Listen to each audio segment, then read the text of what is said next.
Welcome to the Beau Show. I recently attended FreedomFest, a libertarian-themed conference in Las Vegas. As the conference name implies, the goal of FreedomFest is freedom. Libertarians seek lives free from government intrusion. As you may have seen from some of my interviews from this recent conference, the ideas and perspectives can be wildly different, but yet both be aiming at the same thing.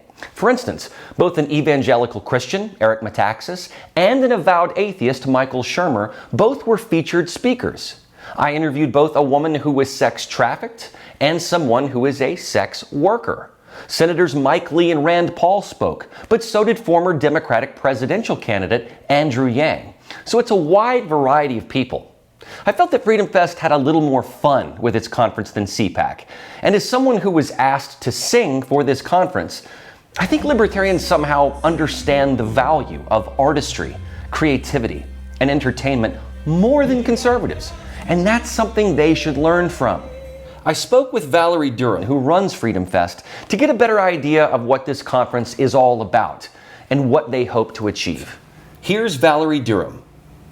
Valerie Durham, thank you so much for joining me today. You are the conference director here at FreedomFest, and this is my first FreedomFest, so I'm excited to be here and covering it. And I just want you to tell me a little bit about its origin and its history, if you could. Absolutely. So FreedomFest started in a different iteration. It was called FeeFest. It started in 2002 by Mark Skousen, who's actually my father. It's a family business, but at the time he was the president of the Foundation for Economic Education. And as the president of the nation's oldest free market think tank, he really thought we need to be getting together with these other think tanks and see how we can connect and collaborate. So he said we should have a national convention where everyone can kind of come together. So he did that as the president of FEE, and then after he moved on from that position, later he came back and kind of took it over as a for-profit event. So starting in 2007, renamed it Freedom Fest, based it in Las Vegas as the nation's most libertarian city, at least at the time. Right. And we've been going 15 years. We've been going ever since. So, and I also want to know about your experience as a dancer, because as a musician, as an artist myself, you've got a long history of experience as a dancer, and I want to know how that led you to where you are today with FreedomFest. I know it's a family business, but what have you adopted from your artistic background into this festival? It's a great question, because that is what it took. When my parents asked me to take over as the conference director, I had really very little event experience, except I had been a self-produced artist. And so over the years, I had put together many shows for myself, and I realized there were a lot of the same elements. I had a cast, like our speakers. I had audience, our attendees. I had to work out, music and lighting and programming and costuming, and all of those things are the kinds of ways that you have to think in order to put together an event. I even had to market it, so there was that element as well. And so I really did draw on my experience as an artist to actually understand the concept of event planning. But I will say also that the particular style of dance I do, the work of Isadora Duncan, to me very philosophically aligned as well. Isadora was all about the individual and freedom of expression through your art form. She rebelled against ballet and didn't want all of these dancers looking the same and very, uniform. She said, no, you're Beau dancing, I'm Valerie dancing, and we should, even if we're doing the same movements, you should look like you and I should look like me. And I always felt like that was a very libertarian kind of view, and so I felt a lot of alignment through my dance to the spirit of Freedom Fest as well. That's so interesting because, NTD and Epoch Times are both associated with Shin Yun, Yes. the traveling dance ensemble, which I actually just saw in December and realized how important artistic expression is in terms of being an individual and resisting oppression, because I think nowadays we've come to see artistry maybe as being even self-suppressive. I've talked to several people that are speaking at Freedom Fest, a wide variety of people who believe that art maybe not as being suppressed, but some people are self-suppressing as a result of that. So I've heard that Freedom Fest is a libertarian type of festival, and I've seen both atheists and evangelicals here. I've interviewed sex workers and those who have been victims of human trafficking. Is that the goal, to have an open forum of ideas? Absolutely. Let's face it, the fact that we have had such a divisive society right now with left and right and, atheists and people just yell at each other all the time, and they feel this disconnect because if you don't agree with me fully, you're my enemy. We're not making progress in liberty and in our society by having this kind of rancor and vitriol between us. So at Freedom Fest, We consider ourselves a Big Ten event, and we try to bring together as many different viewpoints as we can so that we can really have a deeper conversation around liberty and get to the heart of the issue. We don't use a lot of political labels here because we want to keep people's minds open. And so we may not agree with what everyone has to say. We may not support it or endorse it.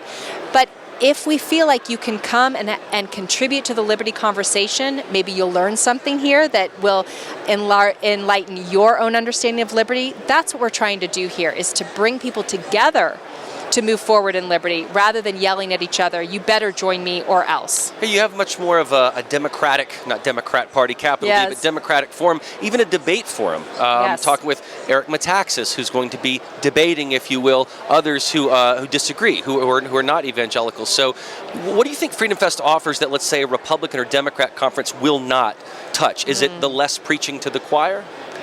Absolutely, because we don't get a lot of places when we're preaching to the choir, and we don't come to that deeper understanding, and it's when we understand that we move forward.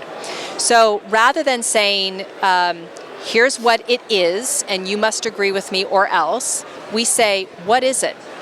And so you can't find out what it is unless you ask different questions and bring different perspectives. You have a mirror, you have a reflection, you have a shadow, you have different ways to understand the issue. And so debate is a great way to do that. And again, we don't use a lot of political labels. We're not going to say, let's have a Democrat and a Republican. You see that in the news, on the broadcast news all the time, and it's just people yelling at each other. Well, people who support different ways of approaching an issue, and that's what the debate comes around. Would you say there's anyone that is unwelcome at Freedom Fest? Are there groups you don't want here? And what sort of ideas do you want discussed? So sometimes we say there are people outside the tent.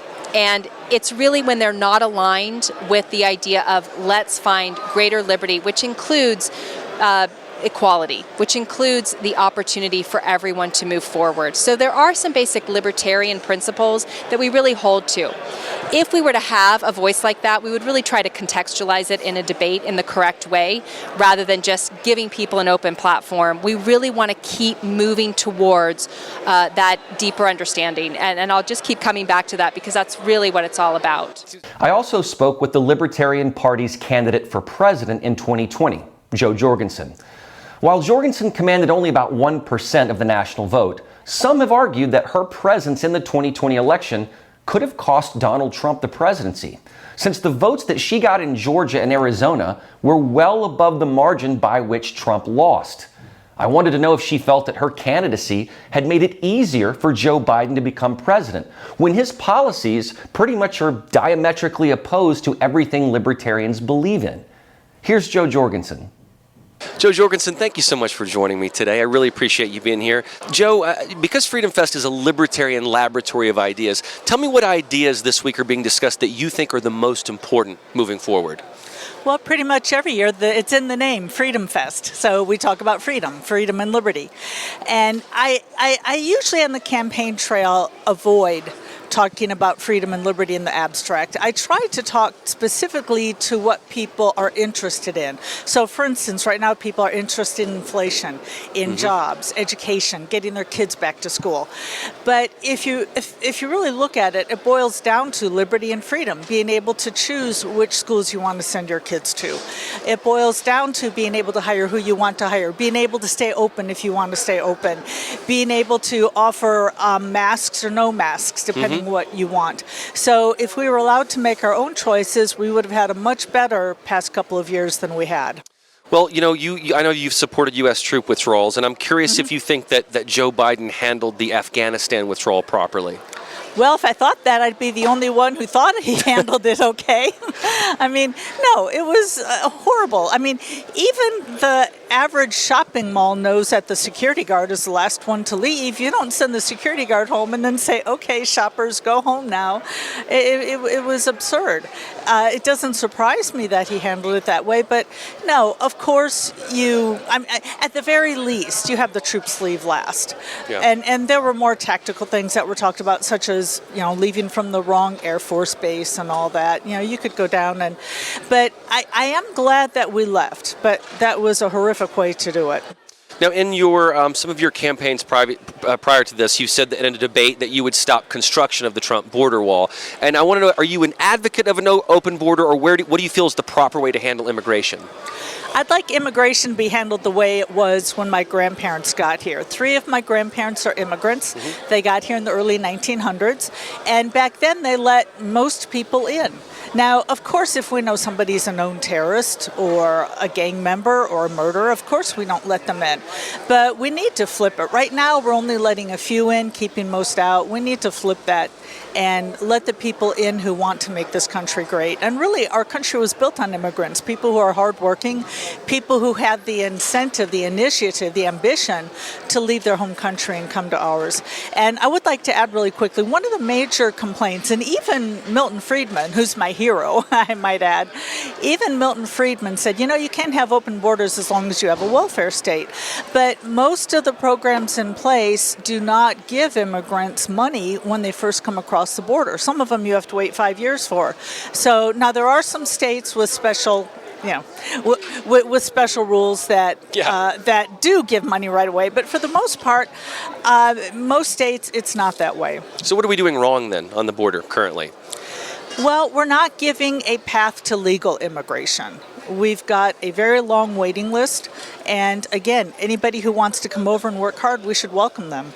How did you process the draconian COVID lockdowns, and do you think it was right to do it, and what should we do the next time around? Because it probably will happen again, I'm assuming.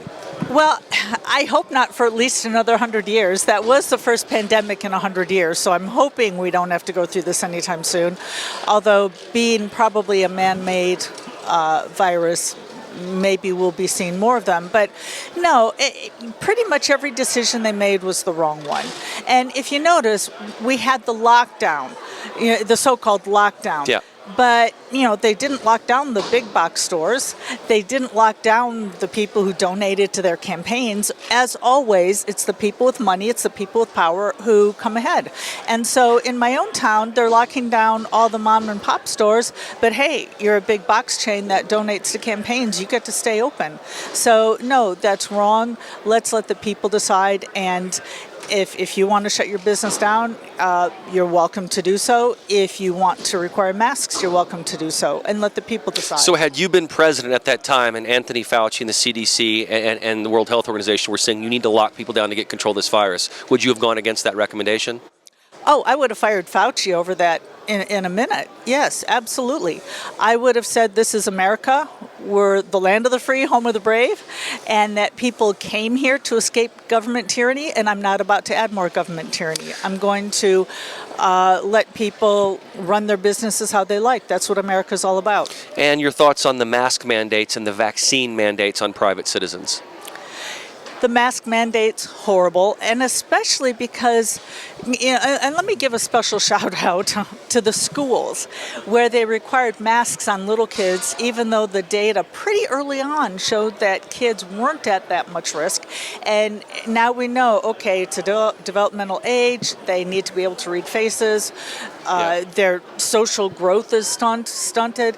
I mean, what a horrible thing to do to kids. And it looks like some of them maybe are not going to be able to catch up. Now, looking at the vaccines, that's really egregious. So I'm against the drug laws that keep you from putting what you want in your body. This is even worse because they're telling you, okay, you have to put this in your body. Right. If nothing else, we should own our own bodies.